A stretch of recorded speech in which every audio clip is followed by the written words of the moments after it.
You're in. Oh, okay. I think we're live. Good evening, good evening. Welcome to Conversations with the Doctors.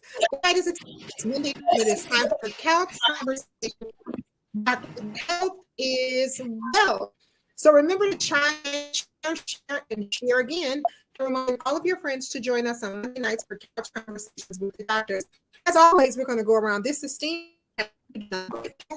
that we are great co-hosts that we have with us on this evening, starting first with the man who always has that great urge, and that's our very own Joseph Heron.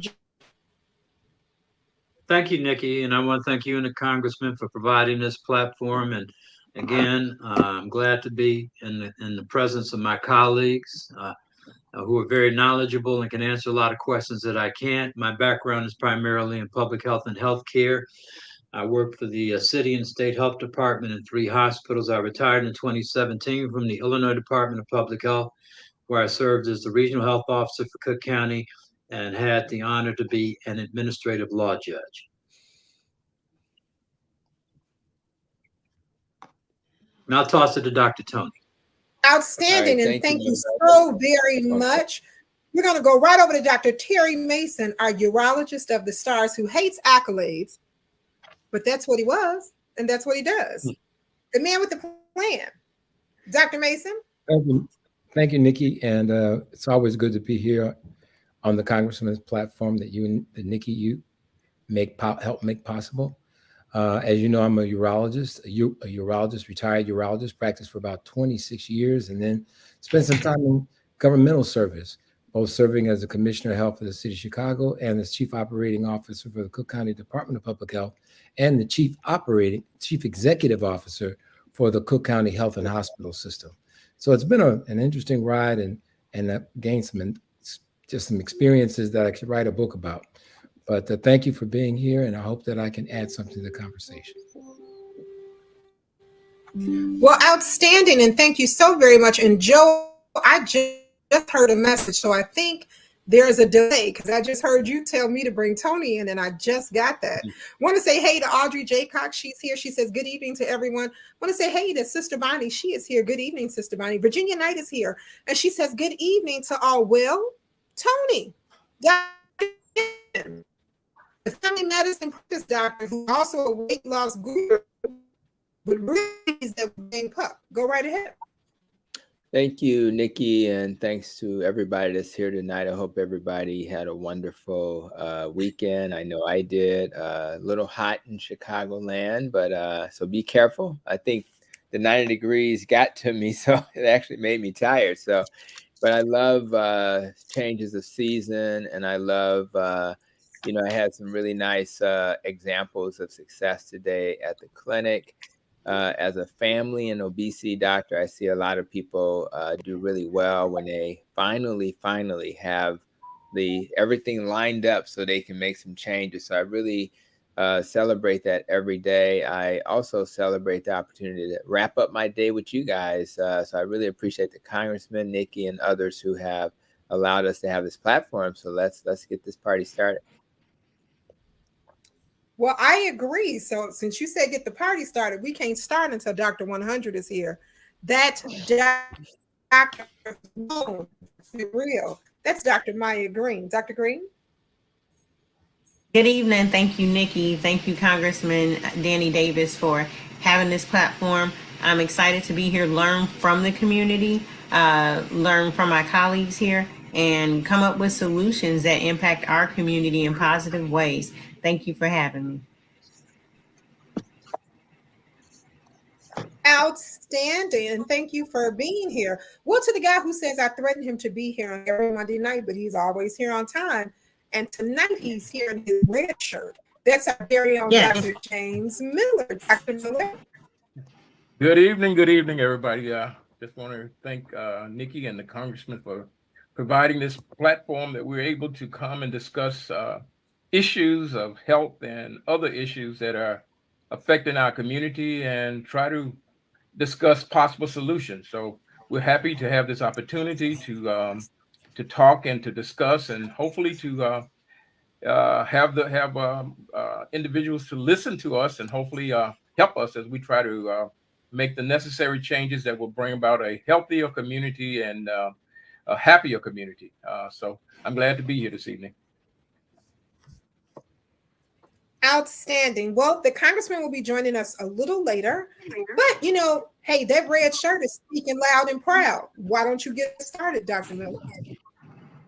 Yeah, well, I had a somewhat interesting weekend. I participated in a different kind of expo.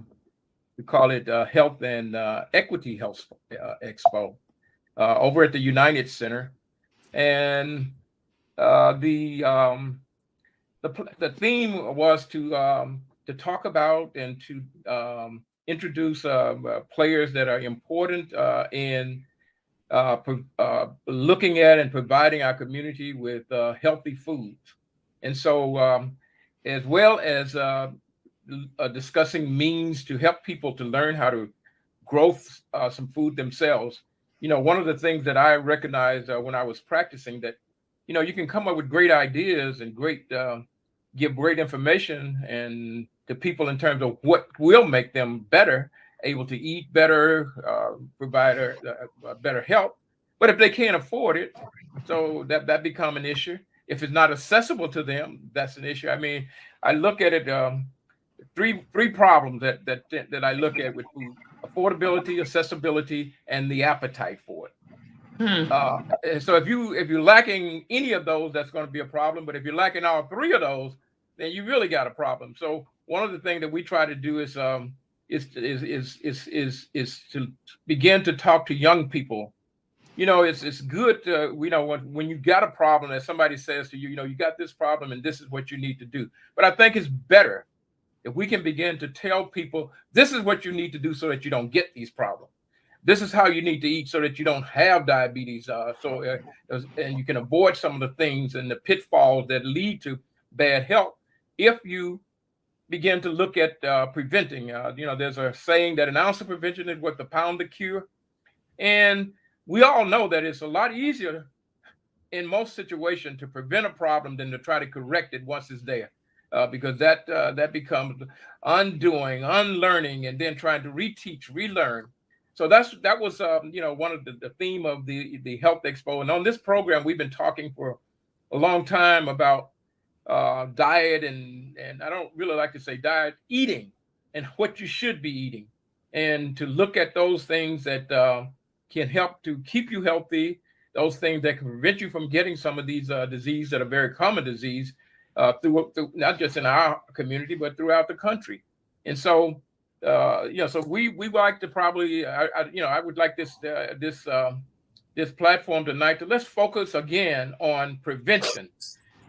Food is one thing, but there are a lot of things and a lot of problems that we have that if we begin to take a few other avenues in terms of preventing these problems, then, we'd probably be a lot better off in terms of where we are as a community and even as a country, because as I said, unfortunately, many of the solutions and treatments and training is geared to trying to control the problem once it's recognized, and not really to cure the problem, because now it's already gotten going. By the time that we recognize it, damage has already occurred. So we want to talk about what can we do to prevent the damage from occurring. And so let's see if we can open this up and start talking about prevention, preventing bad health in our community.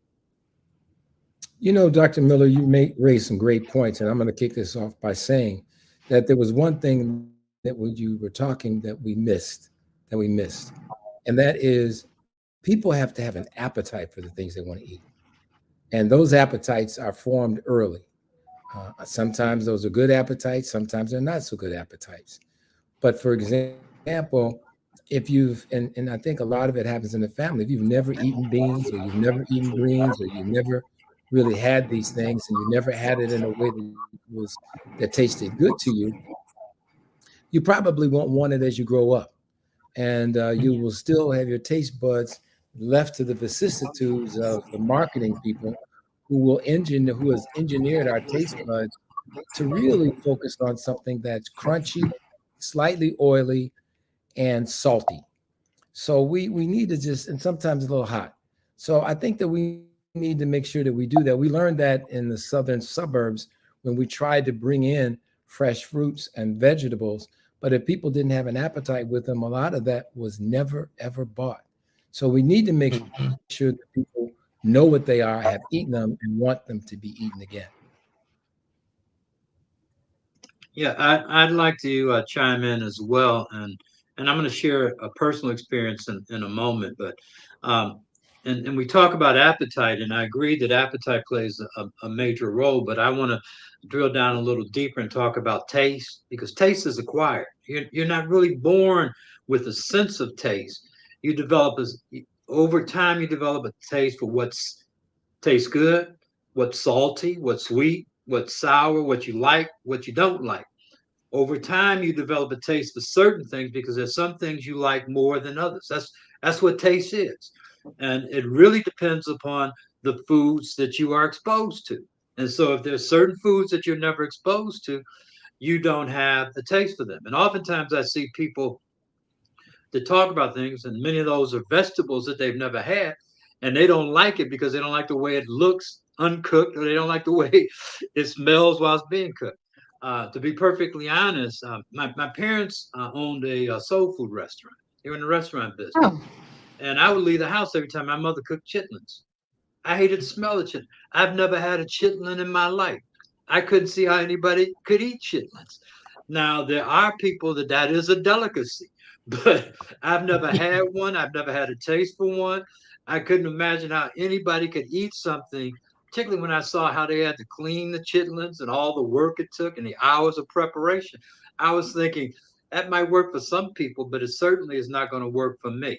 But we have to start, because taste is something that's acquired early. And if we're talking about something, then we need to expose young people, really children, early in life, to those things that we would want them to eat for the rest of their lives. And when you talk about this issue of we, it means two things. We as a collective, but more importantly, we as an individual. Each of us has to make those choices and decisions. A lot of that, people live in areas where they don't have ready access to healthy foods, and sometimes they cost more, so they're too expensive. So there are those barriers, but people have to make a decision about what they're going to do. And in a collective sense, relative to policy and things that we can do, we need to make sure that everybody has access. And that means we may have to push, because power concedes nothing without a demand. We have to make sure we push to make sure that everybody has access to what we would refer to as healthy, nutritional food. Anybody else want to jump in? Yeah. I'll jump in. This is I talk to people about food every day. We're fortunate at Advocate Health that if I have a person who comes in and their blood pressure is elevated, we will ask them questions around their social determinants of health, and we'll ask them, do they have access to food? We'll ask them, are you able to move around in your neighborhood? Just basic questions. And then, because a lot of people are very interested in being healthy in theory, but they have priorities that are greater than, eating a certain way.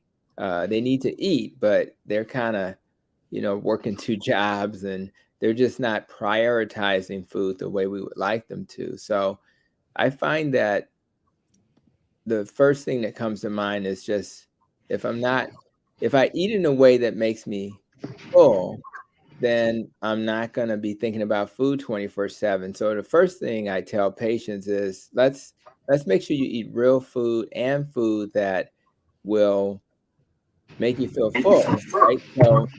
So I, if I'm satiety is a term we use to say that you're kind of feeling okay with your belly between meals, and being and satiation is how you feel while you're eating.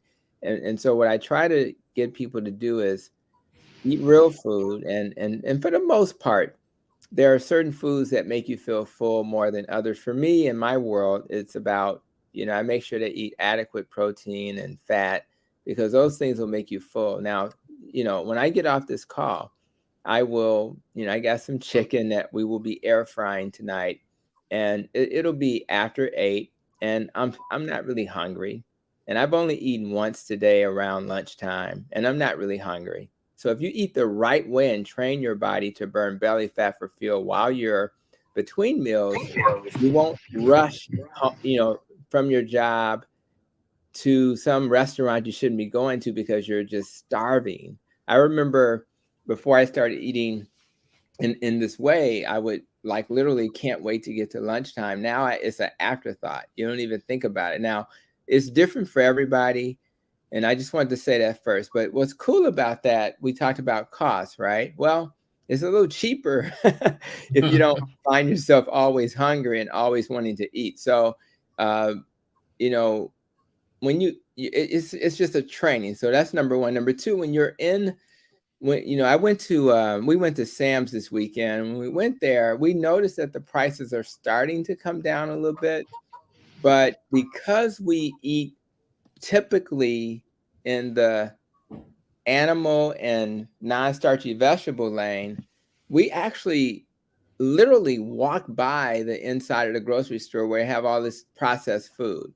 Now, what I love about avoiding that type of food is that those types of foods will make you hungry. I mean, if you get some Frosted Flakes down your throat, probably within a couple of hours, you're going to be hungry again. That's just an example.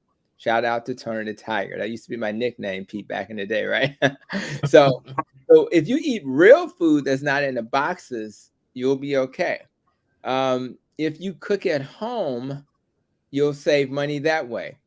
If you volume shop, which is why we're at Sam's, you'll save money that way. If you're not buying soda and you're drinking more water, you'll save money that way. So there's a lot of barriers to us not having the types of food we may want to have. But what I've learned from my coworkers, maybe I would even argue just people who have less resources than a doctor, they find a way.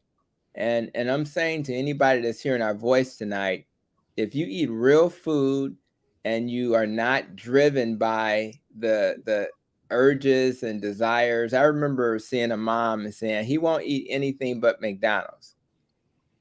Well, he will be starving if he's in my house because he won't be eating McDonald's. Now, what's good about a child is that, and he was a little chunky anyway, so he'll be fine. But the good thing about a child is that they will ultimately eat, as was suggested by Joseph, what you put in front of them. So we have to be more disciplined as parents.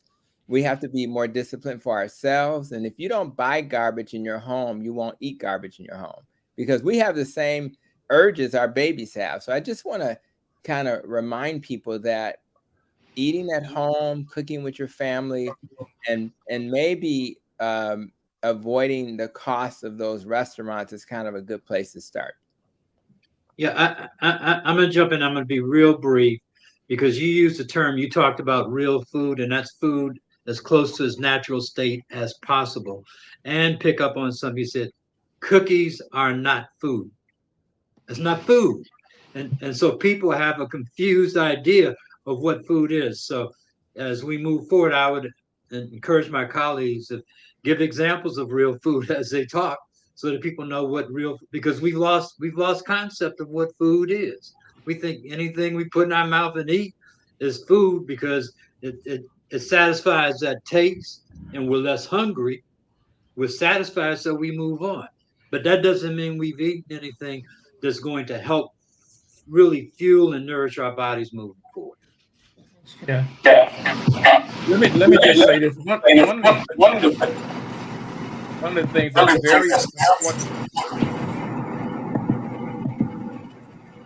Maybe everybody can mute and see if that helps. One of the things that's very important with most successful programs and plans in life is that you have to plan it. You have to plan a meal. You have to plan it based on your revenue, You have to plan it based on what it is that you're trying to achieve health-wise. You have to plan it on what it is that you can purchase. I mean, if you got to, travel a distance to be able to purchase wholesome food, that means that you're gonna have to make plans to get to where the food is, as opposed to just maybe the corner store that carries food that really isn't fresh, really isn't wholesome. So planning, and then so when we're talking about young people, parents got a plan to feed them, not according to their appetite, but according to what their needs are. And as Joe said, that if we feed them that way, then their taste and their appetite will adjust to that.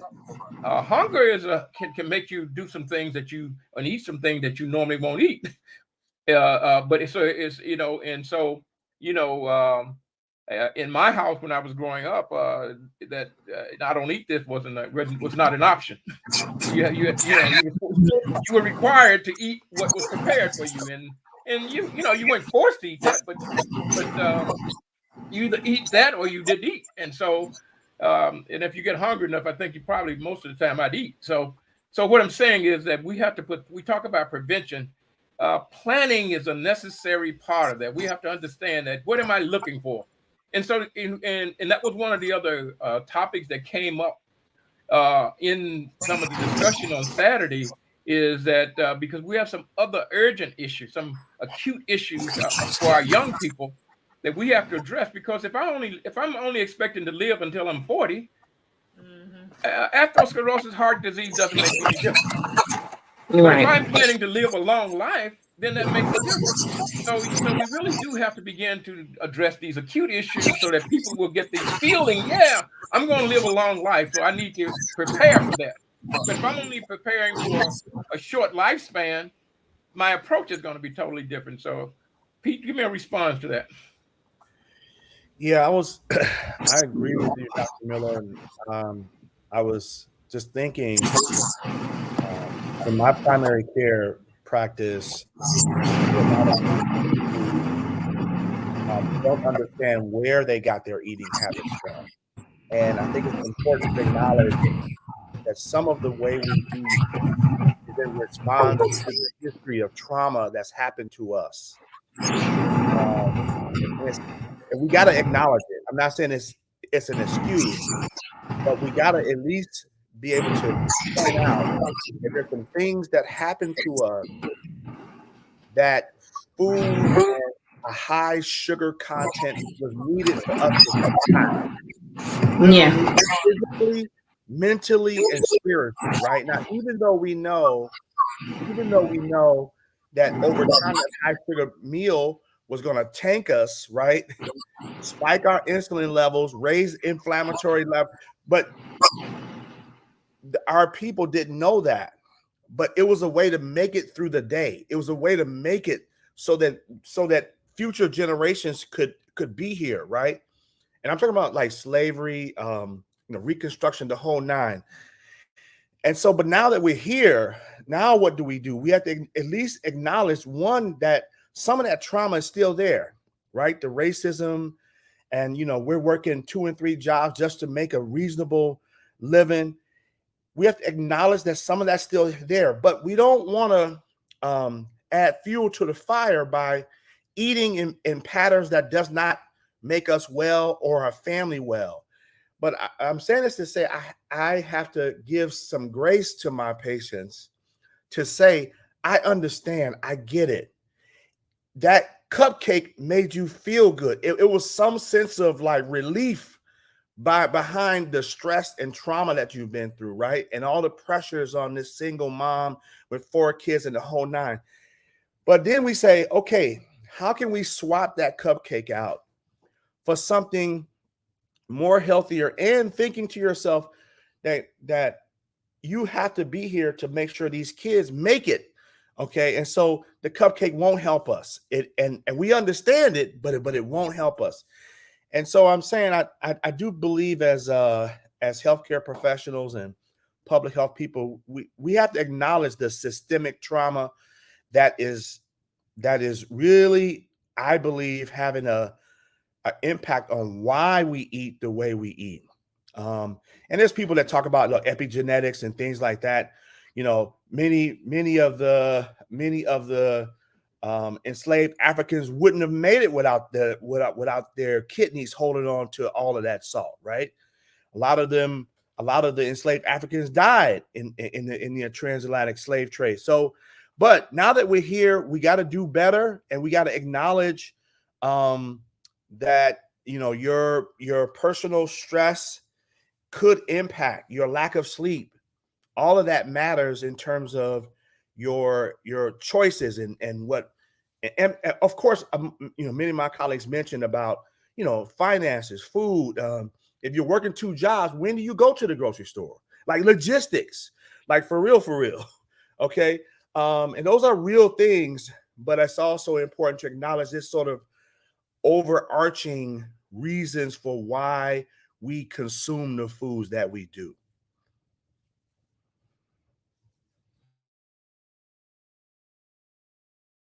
And I'm gonna throw something in real quick. I don't know if Nikki wanted to say something, but I just heard a video this morning by Dr. Eric Berg. As you know, he has probably the largest health-related YouTube channel, and he talked about what's the number one risk factor for early death, and he talked about ultimately, you know, spoiler alert, it ended up being insulin resistance.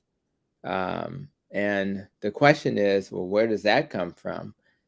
And, you know, if you deal with the social determinants of health question, you say, well, if my body's making too much insulin and it therefore is unable to sustain that, and then ultimately you become resistant, just like that alcoholic who becomes resistant to alcohol. He just needs more and more alcohol to get the same buzz, right? So why is the body making too much insulin? And why did Dr. Eric Berg consider that the number one cause of premature death? Well, let me give an example of, like, if I grew up on the west side of Chicago, and if I regularly listened to, man, you crazy.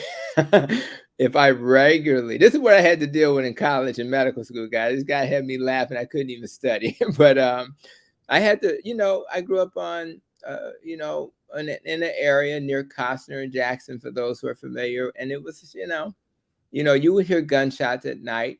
You would, you know, even if you drive through that neighborhood now, and I just had an interview with Paul Adams, who was the, you know, president of Providence St. Mel's, which is not far from where I grew up. You had to deal with, you know, just people. You drive down the street and they just stare at you like, don't look at me. If you look at me, it's gonna, you know, it's just an intense environment. I heard recently, the controversial Umar Johnson talking about, very controversial, shout out to him. Love Black people almost too much. But he talked about only 25%, and maybe it's 30% of Black women are in a marriage. Think about that. So if I'm living in a stressful environment, I can't drive down the street without, you know, if I look at somebody, they may trigger me. If I pull up to somebody who's blocking the street and I say something, I may get shot. It's stressful.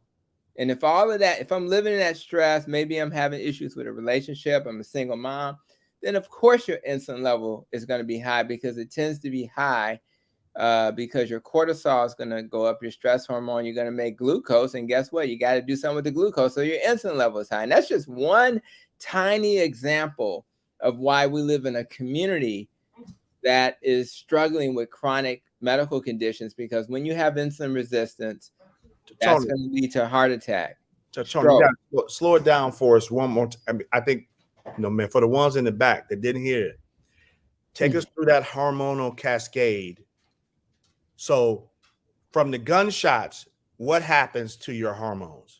So your body, in the setting of stress, in the setting of danger will activate the hormones, the neurotransmitters that are then designed to help you. And those neurotransmitters, that's that fight or flight system that gets activated. And when that happens, you're going to increase the what we commonly think of as the stress hormone, the cortisol, but your adrenal gland hanging out behind your kidney also activates norepinephrine, epinephrine, and all these other hormones, which they're designed to, guess what? Well, it's going to raise your pressure a little bit. Well, you need a higher pressure to get you out of danger, to get away, right? Yeah. But you also need energy, and that energy comes in the form of glucose. So the cortisol say, liver, would you release some glucose? That's why I always tell people, they say, you can't eat a diet where you don't eat a lot of sugar. Well, your body will make it from the liver for you without consuming it. And when that happens, you're going to have so much glucose floating around, because guess what? You're not really running from the lion. You're just dealing with chronic stress from your job, from your neighborhood, from your partner or lack of partner. And that's going to be so we can handle short-term stressors. And we're supposed to be designed to handle that, but we were never designed to handle stress every single moment of the day, rather it's from your supervisor or from the guy in the neighborhood that's giving you a hard time. So, and again, so when you make all that glucose, insulin is then being used to put that glucose into storage in the form of glycogen in your muscle and your liver. And it's also going to try to take that extra glucose that you don't need. Guess what it does? Well, it may store it as fat.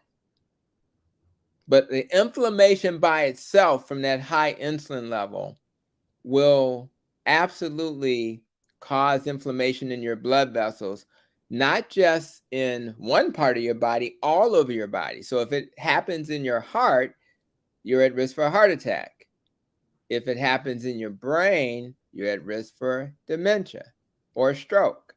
If it happens in your kidney, you're at risk for kidney failure.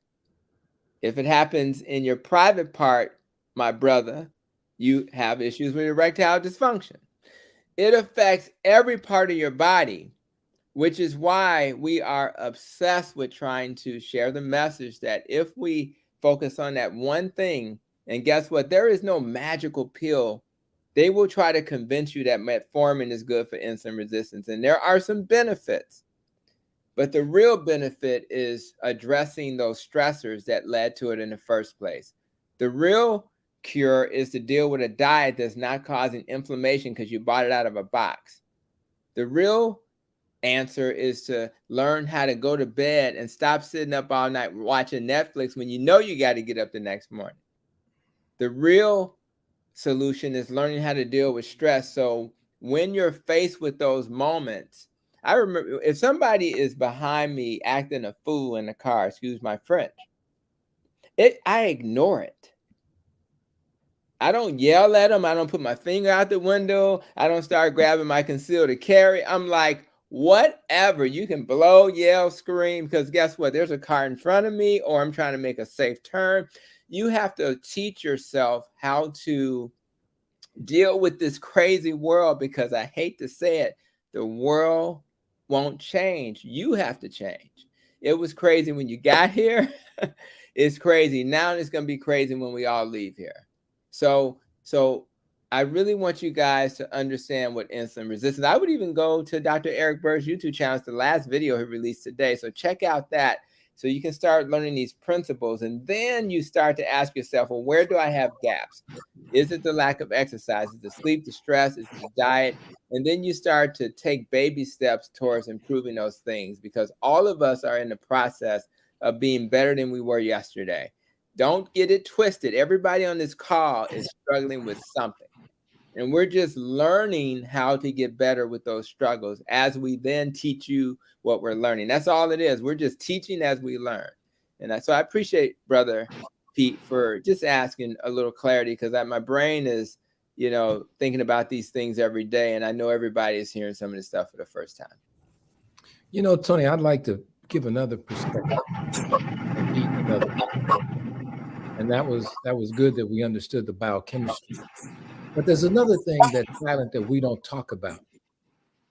And that's the residual effect of the attempted implementation of the global white supremacy strategy, which in itself has us hating ourselves, has us in a situation where we don't want to be patient with each other, has us in a situation where we don't value ourselves enough to want to take, and I'm not saying everybody, but it is reflected in the music that we hear.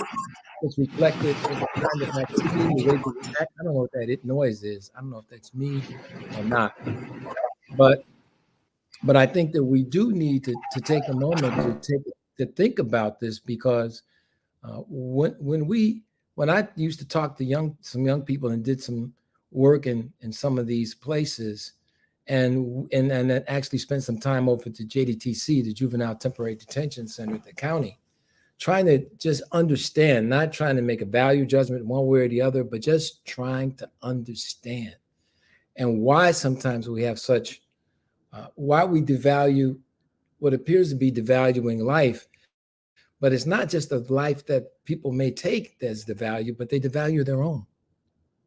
And so when I don't think I'm worth very much, I certainly won't think you're worth very much. And when I think about, and you got to understand that corporate America is involved in moving this forward. Because when Chief Keef came out with that record, I Don't Like, and a lot of people came out with music that was not, I don't think it glorified our need to be nice to one another. But when you got kids that are holding up guns, and this has younger kids that are, and I showed it in one of the presentations I did, where he was only 5 or 6 years old, and he was holding up and flashing a gun, talking about this, because that was what he was seeing. That's what he was hearing. And the major record companies exploited this by giving lots of money to people to pour out this poison to help spread this venomous message of self-hatred and devaluation of our lives. And so, I'm not going to say the word, but we know what they say, some ain't this. And that's them talking about, that's us talking about ourselves. And I'm not saying that's all of it, but when you grow up in an area when I did, we were all referred to as brother this or brother that. And now that ain't the word that's used. And now those things and the things that we would never say to one another are said openly in all kinds of forum on the social media, which I think is also a way to help spread this on a purposely. And the fact that major companies have gotten into the business of capitalizing off of this self-hatred. And we know that it's there. And I'll end by saying that skin bleaching cream is a $10 billion worldwide industry. And some of the highest concentrations of the things that lighten our skin are sold in England and sold for the Africans, some of the African populations and what have you. And having been to some of those countries, you can see the vestiges, not vestiges, but really what's still going on. I'm not saying that's all of it, but there are some things that go beyond just what we do and get to, I think what you guys are trying to get to a little bit more, you from a biochemical point of view, but me from a sociological point of view. Yeah, I just want to, and my statement is going to be real brief. And I've heard Dr. Mason say something similar to this. If I don't value my life, I'm going to value the life of somebody else. Well, and as you get back to the traumatic things that happen in our lives, as well as the economic of promoting that devaluing of our lives. In other words, corporate America has invested in promoting certain things. I mean, whether it be the music that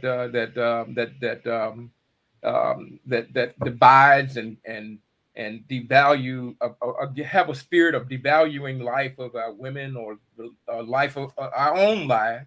If it's promotion by making certain that those things are out there and that they are making money, that create a bad situation in terms of, because what happens is now what's being played is what's going to be heard. That which isn't played is not going to be heard. What is said loud is what people hear. And eventually it began to, you might have had especially a young person may have had a different concept, but after a while, they began to say, okay, and begin to accept things that is totally different than what their parents have taught them. And so we see these kinds of things going on, that it's sort of a promoting of the things that will lessen us putting value on our own lives and our own beings. And we have to really figure out how we can, really protect ourselves and our children more so from that. I just followed up real quick that they redid the study with the black dolls and white dolls at the University of Chicago not that long ago, and it was published. And they found almost the same results that they found with Kenneth Clark. That black people, dark-skinned kids were devalued, made them feel like they were more stupid, unable to learn. I would suggest that you take a look if you haven't. It's very, very eye-opening, because this was done a few years ago when a lot of these children were very, very young. And you got to think about, even to Tony did a great job with the biochemistry, but what about the psychochemistry of what we're talking about? What does that do to a young person? When I heard in one of those tapes where this girl said, I took my skin, she was dark skinned, I took my skin color from my father and I hated him for it. Yeah, I recently looked at that study, and it made me take a deep breath, especially when the young girl, she was asked the question, well, what makes the dark-skinned doll, what makes you not like it? And she said, it just looks bad because it's so dark. The doll was my color. I didn't know what to do. Dr. Maya, I know you had something to say. I'm going to grab these comments really quick. So grab your thought and hold on to it really quickly. So Kay Maurice, she's inviting Kimberly Michelle and Zoe West. Also, Eugenia Buckman, she says this is an excellent program. So thank you so much, Kay Marie. Val Talley says, I agree, but it is hard to find some people in our communities to access healthy foods. Okay. Connie Taylor is here and she says hi to everyone. Janice agrees, and Nellie Purnell King is here. She says, good evening, everyone. She also says, I totally agree, Dr. Harrington. Isaac Lewis is here and he says, it's easier now than it has been. I've been vegan and vegetarian for 47 years. All right, Isaac Lewis. Taylor Janice says, I don't like the fact that my 9-month-old grandchildren are being given Harold's chicken, French fries, Cheats. They don't get age-appropriate foods, but I'm not giving an infant unhealthy foods. I fear for them being overweight children. Wow. And she talked about Cheetos just as well. She's also saying, yes, Virginia Nice says, so true. We ate what was cooked. And that was correct. I was shocked when Dr. Miller started telling our secrets about how you would go to bed hungry, because if you wasn't eating those black-eyed peas, it was just too bad, because that was it. You hadn't getting anything else. Jammin says, greetings to you, Dr. Tony, and the guests. Great, thank you. Linda Johnson is here, and she says, good evening to everyone. She also says, yep, so I know she was agreeing with something that was being said. Jammin is also saying, great information. JYD Project shares, and that's Jerome Williams. He says, I agree, we must create more opportunities for better nutrition in urban areas. What can community leaders do to help and create this? Outstanding. Karita was telling us about that feedback that we were having in the background. Thank you so much. We were having some technical difficulties on this end. I got knocked out. So did Joe Harrington. He got knocked out just as well. So anybody want to grab that question before I go on to other comments? But Dr. Maya, I don't want you to forget your comments, so go right ahead. I think the importance, I've been listening. So I'm here doing a lot more kind of listening during this time to all the stuff the community is saying, to what, the experts on this panel are saying. And more I'm thankful for places like this where community can talk about the multifaceted, because this is just one. We're right now we're talking about all the stressors that are put on our life and its impact in one aspect, right? But we know there are many more. We've often talked about how systemic oppression is layered, right? From birth to transition, they're just layers. There's systemic oppression even being born when you look at the infant mortality rates, right? Now, look at something, I'll just call out COVID because it's so fresh. Look at the disparity rates in death, right? And that's just one aspect, right? If we look at education, look at what is going on with affirmative action and legacy. Like, this is all in a system meant to oppress Black people, definitely being on the end and saying what I'm saying as a Black person. The reason why I love, I gotta say thank you, Nikki. I gotta say thank you to Congressman Davis, is because I know conversations like this through the town halls and through things that are being developed. Not only are we talking about it, right? Because doctor does mean teacher. So we're talking about it, educating ourselves. I think someone said, as we learn, we teach. Doctor means teacher. And so that's what it is. But moving equity into action. I'm always thankful because it's very rare that you see someone like Congressman Davis, someone like Nikki, like people that are already kind of in the place that they will be, reach, I say reach back, but also wrap around the community to create spaces where we move from talks about this to solutions, right? And tying it back into what I said before, just like systemic oppression is built in different areas in every aspect of our life, we have to be part of the solution that wakes up every day to infuse equity in different areas of people's lives and our lives in the community. And so I see more and more the town halls, but also the health fairs, Dr. Miller, what you've just done, and kind of also the things that are coming up. And I'm thankful for it. I also want the community to get involved. We always talk about politically what happened. Look at what happened with affirmative action. So I always say, if you don't believe in politics, politics believes in you, right? So I just want to, thank the congressman, thank Nikki for making this space, but also urge the community to be active in infusing equity. Get aggressive. People always say, don't be, I'm a Black woman, so I've heard, don't be aggressive. If I had a nickel for every time, if I had a penny, but every time I heard, don't be aggressive. And I think it's time to get very aggressive. So I always say, Nikki knows of a situation where people say, oh, I don't want you to think I'm aggressive. I want you, it's my community. I want you to know I'm aggressive. You're right. I don't want you to think I'm aggressive. I want you to know it. So join me, and community, wrap around ourselves, because it is time to get aggressive about our holistic health.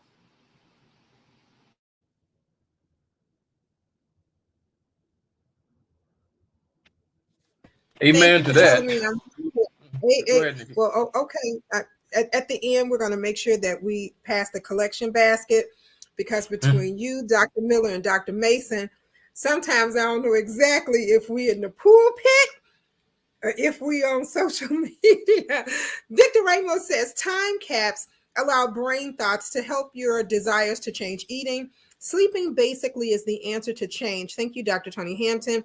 Awesome information. Linda Johnson says, so true, Dr. Mason. Audrey J. Cox says, exactly, Dr. Mason. Connie Taylor says, hey, Dr. Tony, are you familiar with the new supplement called Golo? It is based on insulin resistance, as you explained. So I'm going to let you grab that in just a second. I want to go on to Miss Mitch, who says, that would have been me going to bed without black eyed peas. I went to bed a mini hungry night because I just couldn't eat anything that was looking at me. And I still can't today, but it's okay. But I wasn't eating cereal because I'm still waiting on somebody to answer the question. What is cereal? Dorothy Murphy is here and she says the topic on self-hatred is still so sad, especially with the current climate. You know what, Dorothy? Dorothy's starting something. Dorothy, I think we're gonna have a whole segment on this because Dorothy, you are absolutely right. Dorothy is a close friend of the office. And Dorothy, I'm not going to even get into everything you're saying because we're going to do a whole show on that and I think we should actually show portions of the study. I think the study is like 7 minutes, one of the portions that they have. And I think we should say that. Tina says, hey, Tina Hammond is here. She says, hey, Tina, how are you? LJ says, hello, everyone. We really have to learn better eating when we all are financially challenged. Sometimes we don't think that we can buy healthier foods. Look at the cost of the bigger bag versus the salad. Dorothy is a healthcare professional just as well. And I think we should have you on one night. I know you are, what do you call it? She goes from state to state. She's really traveling right now a lot. But we're going to iron you down one Monday night. And you're going to have to be here with us. Dr. Miller, you actually know Dorothy Murphy. You know her. When you see her, you're going to know who she is. So go right ahead, guys. Oh, we have another new comment really quick. Audrey J. Cox says, many people are in favor of Ozempic for weight loss. Why are they promoting it this way? So, Tony, I know you're going to grab the Golo question first. And then if you want to kind of look at the Ozempic one, you can. We'll just try to bundle those together. They're actually working on making meat in the factory too. I wonder why they're trying to make meat from the cells of animals. And I would say everything's profit driven at the core. So that's number one. So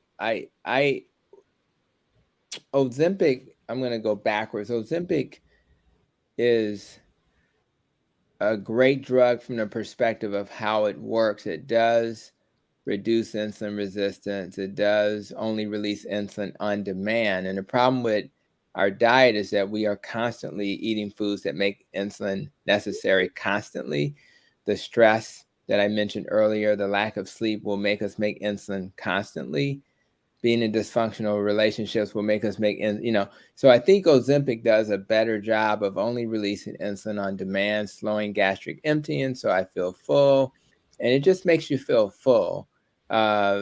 So it's very difficult to get your hands on because it's in high demand, because we're always looking for an antidote in our society.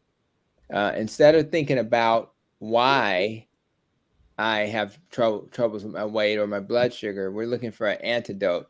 And it's the most effective weight loss drug they've ever invented. The cautions are pancreatitis, abdominal pain, cramping, nausea, and things of that nature. So for those, as is true for the supplement, I consider Golo and Ozempic bridge therapy. In other words, if you're struggling and you can't get this appetite under control and you've struggled, you've tried different dietary patterns that didn't work, it's okay to do Ozempic temporarily if you get your hands on it. But 70% of the people who take Ozempic, as soon as they stop it, they gain the weight back. It's very expensive. It's not sustainable. And I only use it for people who struggle. So someone just sent a text and said, can you explain bridge therapy? Oh, I'm sorry. So bridge therapy to me is a term I use to describe while you're attempting to adopt the dietary, exercise, stress reduction, sleep patterns that are going to help you achieve your health. We use medicine as bridge therapy that we use temporarily to kind of help us get over the water safely. But for most of us, and I would say 95% of my patients don't need bridge therapy. Imagine you go to the hospital and you were newly diagnosed with diabetes and you need to get your sugar under control. I consider insulin for a type 2 diabetic bridge therapy until they stop eating the poison. And anything that raises your sugar is poison. So for me, I am comfortable with Ozempic, but if I have 100 patients in my practice, I may have 5 out of 100. That's, no more than 5 out of 100 who are finding success with weight loss. And I'm an obesity doctor, and only 5 out of 100 end up on Ozempic. So that tells you that the root cause is what we eat, and that's why I focus on that. Golo is good in terms of what it contains. It has magnesium and zinc, berberine, and magnesium is good for your sleep, your stress. Zinc is good for your immune system. Chromium is good for diabetes. It has all the right stuff in it, but you can't out supplement a bad diet. So if you take that supplement, I would prefer you take that money and spend it on some healthy food. Now, if you want to use that temporarily, but once you get a whole foods diet in place, you don't really need to take many supplements. I'm going to just tell you what I take. I take vitamin D because my dark skin won't allow the sun to convert the vitamin D to the active form. I take omega-3, high potency omega-3 because I'm more of a steak guy, and you have to get a lot of that from your salmon type foods, the fish. Magnesium is very difficult to get in your diet, so that's another supplement I think a lot of people should consider. So for me personally, because I eat a whole foods diet, I don't take a bag of supplements. The key to being healthy is understand why do we get sick, and I mentioned insulin resistance, and then avoiding the things that spike your sugar. Once you do that, the need for a lot of these other things are unnecessary. There's no need to spend $1 gazillion on Amazon or at the health food store if you simply eat whole foods. So I think that's a better approach, and using the Ozempic medicine or the Go Low as a bridge until you get to the other side of the water where you're eating and exercising and not stressing. And that's a better approach. I understand everybody's struggling out here, but I think it's primarily because they're getting misinformation about how to lose weight. Unfortunately, healthcare professionals are one of the least qualified to teach you that. And until we change that, we're going to have a problem. Not that you shouldn't trust your doctor, but we're just not trained to teach people about diet and nutrition. And therefore, we end up giving advice. And then when you're not successful, then we point at you and say, you didn't work hard enough. You didn't do a good enough job. I tell people if they're diabetic, use your meter. If I tell them nothing about their diet, all they have to do is put that meter in front of them an hour or two after they eat, and everything that raised their sugar, stop eating it. And by the time you get to month 2 or 3, they will know what to eat and what not to eat. You don't have to count a carb or anything. So if you're diabetic, let that be your litmus test, and stop eating the things that keep spiking your sugar. Oh, I thank you so much. And I know you guys hate when I say this, but it's our time. But right before I talk about our time, I do want to just I'm going to throw a couple things out here. One, quickly for everyone who is listening, we got a number of text messages asking if our next week's show could be dedicated to the doll study. So I just want to know what everybody else thinks. So just drop it in the chat really quick and let me know, the people who are here, what do you think about if we talk about the doll study next week? That means, Dorothy, you got to get your schedule open for next Monday. The next thing, I got a question for Dr. Tony Hampton and anyone else who wants to kind of chime in on this really quickly. We talk about healthy eating. We talk about, putting together a good diet. And I hear that. I work on that myself, and I agree. But when we talk about removing stress, that's... Yeah, I'm trying to choose my words carefully. Yeah, that's almost impossible. that is almost impossible. And I think maybe we need to work on some solutions to that, but some realistic solutions to that. Not just this stuff that's in books that everybody throw out or what everybody else is talking about, and they throw it out and say that you need to do this. Because when you talk about when you gain the weight back and people say, oh, you failed, a lot of that may have to do with stress. So did I fail because I didn't know how to deal with stress? And then that creates a whole nother area that we need to talk about. So, I mean, I want some realistic solutions to stress, because I will be the first to say, the first one. I can't speak for anybody else. And if anybody else here says that they're not stressed, I'm not calling you a liar. But what I will say is that I'm seriously rethinking that about you as well. But I will be the first to say stress. I am stressed out extremely. I don't wear it and I don't put it on my face, but I am honest. And I will tell you, life itself is stressful. And there are some days you don't know what the hell is coming at you. So you have to be prepared. And you have to keep a guard up sometimes to ensure that you can keep your real sanity. So if we're talking about being 100 and telling the truth, let's really talk about some things that are stressful and how we can actually deal with that, because life sometimes itself is stressful. I mean, just when we look around, you're here today and you can be gone today. So life is stressful. With that being said, let's keep a good smile on our faces and continue to do. I'm going to meditate tonight. I'm going to get a good praying because church was good on yesterday. And that helped me. That was my bridge therapy to some stress. That was my bridge therapy because I needed it, because I am human. But I want to share that with you all. So, Audrey says, you are right, Nikki. Thank you so much. I'm glad there's somebody else out here willing to be honest, just as honest with me about what's going on, because it is stressful. Sometimes it's just stressful when you walk outside. I mean, just look at it. It rained last week and everybody was stressed on Monday after that rain. It rained and that rain hurt a whole lot of people. So I'm just, there are, and you don't know where the stress is coming from sometimes. I'm going to leave that alone. And I'm going to start with Dr. Terry Mason, your Until Next Monday. Tell me about your Until Next Monday, Dr. Mason. Well, I think there's a lot that we put out for food for thought. And I'm glad that there you go. And I'm glad that we're going to have this discussion that you proposed for next week, because it is, I think, very central to who we are and where we are and how we need to think about ourselves individually and corporately. And especially that now the cavalry ain't coming no more. And so we've got to figure out how we're going to maintain and build our own institutions once again. So I leave that all on the table for discussion.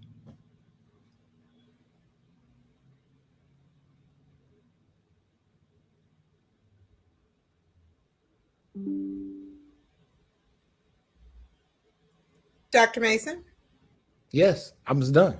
Yeah, I think he's good. Okay. Oh, okay. I didn't hear the last part of it, but it's okay. Thank you so very much, Dr. Mason. No, I'm sorry if you didn't hear it. No, I was just saying that's it. And this is a very important conversation. Okay. Many people, all right, Dr. Maya Green, you're Until Next Monday.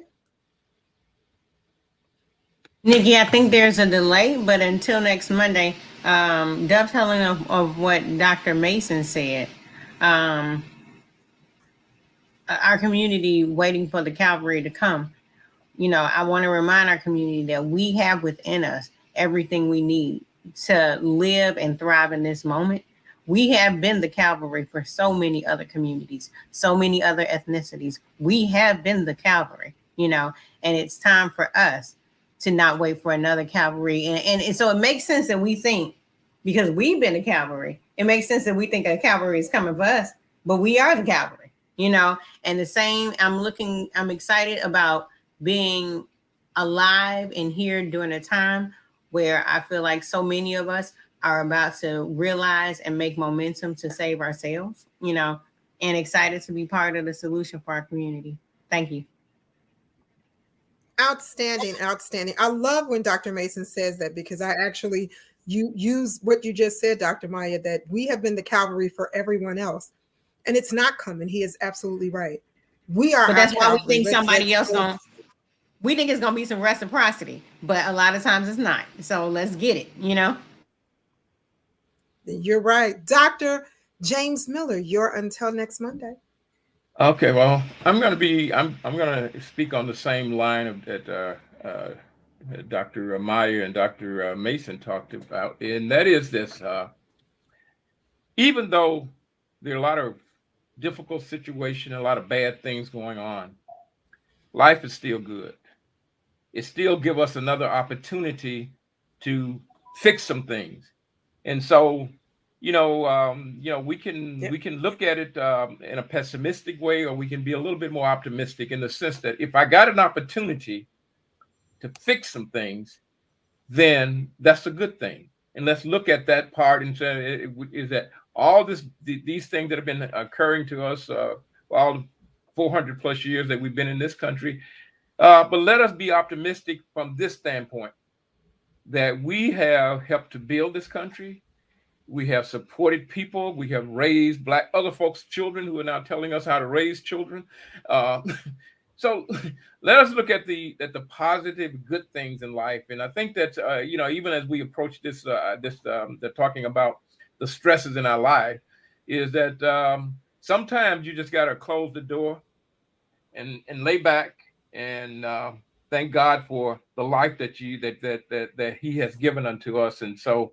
Not just to think about how high the mountain is, but how far you've gotten up already. That's my until next Monday. Outstanding, and thank you so very much. Dr. Pete, you're until next Monday. Yeah, I'm going to agree with my colleagues and say that things are a lot better than we think.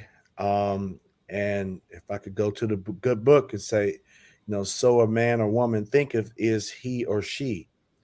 And so even though we've been resilient, we've fought the good fight. Now we have to do a little bit better. And that better begins with taking care of ourselves. And like Dr. Hampton said, somebody's honking behind you and they're hell-bent on being hell-bent. The trauma has to stop somewhere, right? And you putting your finger out the window or yelling back at them, the trauma just continues. And so if the trauma can stop by just acknowledging this person is obviously frustrated, you don't add to the frustration. And it does nothing to but raise your cortisol levels and all the rest of that. So calm down, laugh, spend time around your friends and family, listen to good music, be happy. And those happy hormones will help us. It'll allow us to make better decisions about our food choices. Now, yes, there are some legitimate logistics and financial, obviously, obstacles.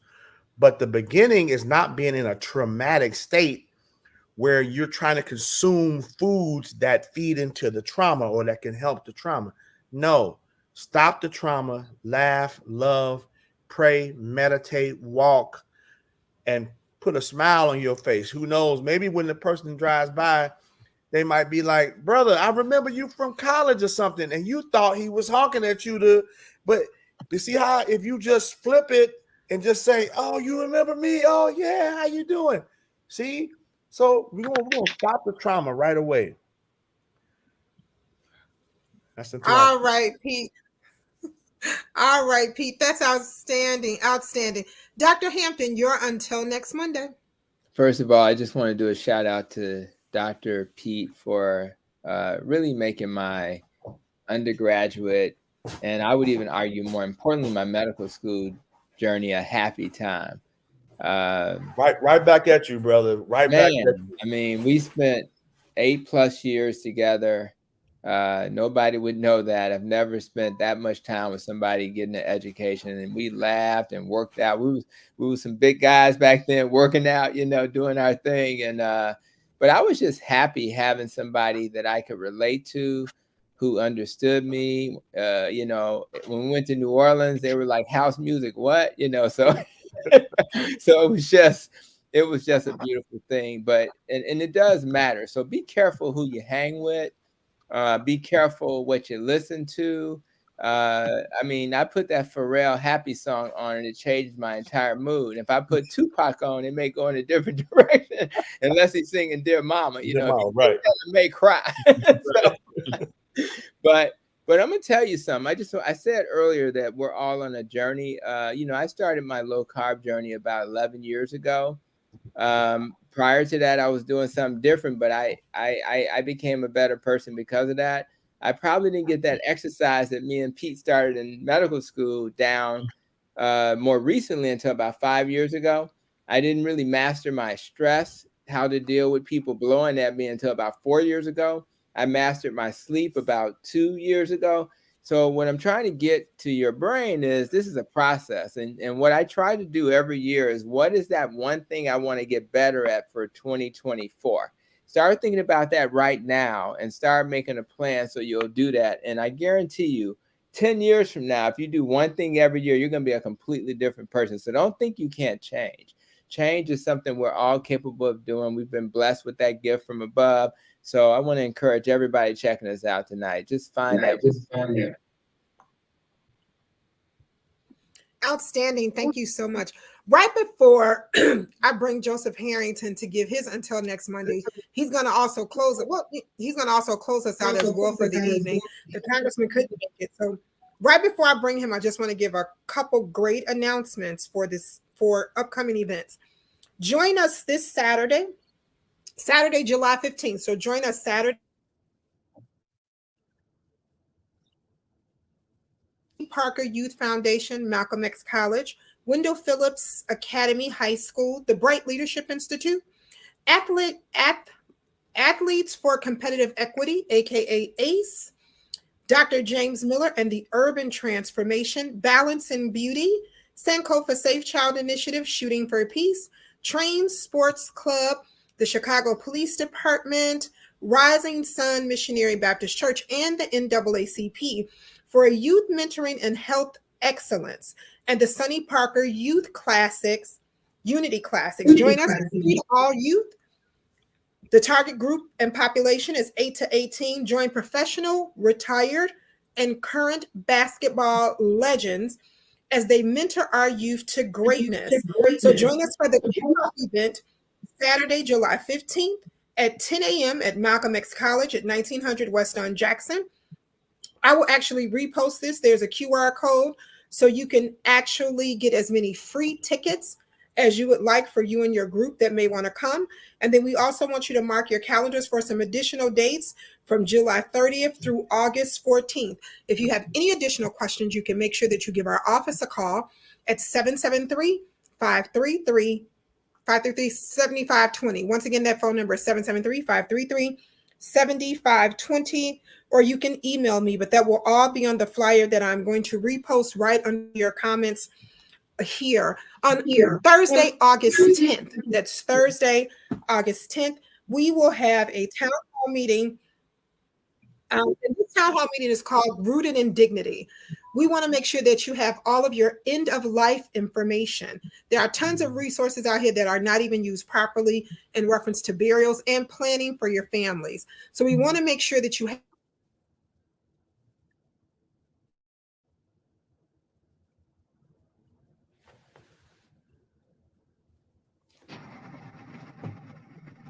Did Nikki free? We see this all the time.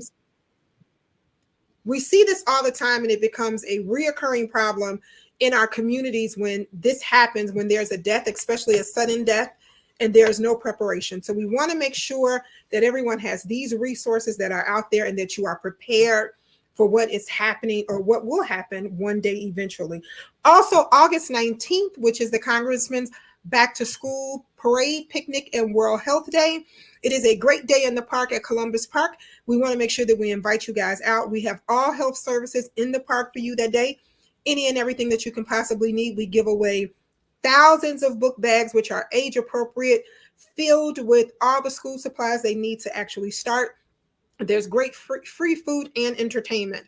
So we want to remind you guys to come and join us on that day. So mark your calendars for July 15th, which is this Saturday, August 10th, and August 19th.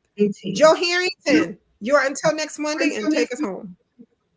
I'm going to do my best, and I'm going to do my best to do it quickly because I have a lot to say, and I'm going to try to condense it. And I'm going to push back on one thing that Dr. Pete said earlier. He talked about eating habits. Eating shouldn't be a habit. Get rid of that terminology. Eating should be something that you plan and you do. It shouldn't be a habit. We have bad eating habits. And about Ozempic, it really is, and people need to understand when they're listening to commercials because they're trying to sell you something. Ozempic is a drug specifically to help you manage your insulin levels. But what they mention is it can also help you lose weight. And that's to make sure you ask your doctor, what about that drug that'll help me with my insulin, but I really want to lose weight? So you have to be careful about what's implied in the advertising that we're getting, because they are marketing and they want you to buy the drug. They don't care about anything. They want you to buy the drug. The other thing, and I saw this quote, and because I was looking for a quote, and I'm going to use this, and then I'm going to go to my for next week. And this is a quote from Thomas Edison. The doctor of the future will give no medicine, but will educate his patients in the care of the human frame, in diet, and in the cause and prevention of disease. That's what we've been talking about. You're listening to doctors that are in the future and telling you what the future should be. And I'm going to pick up on something that Dr. James Miller said and leave you with what I have been telling people, and I believe is something that we should all be saying. This is the best life I've ever had. And I'm going to do my best to continue living my best life. And I encourage you to live your best life as well. All right, guys. Everybody have a great night.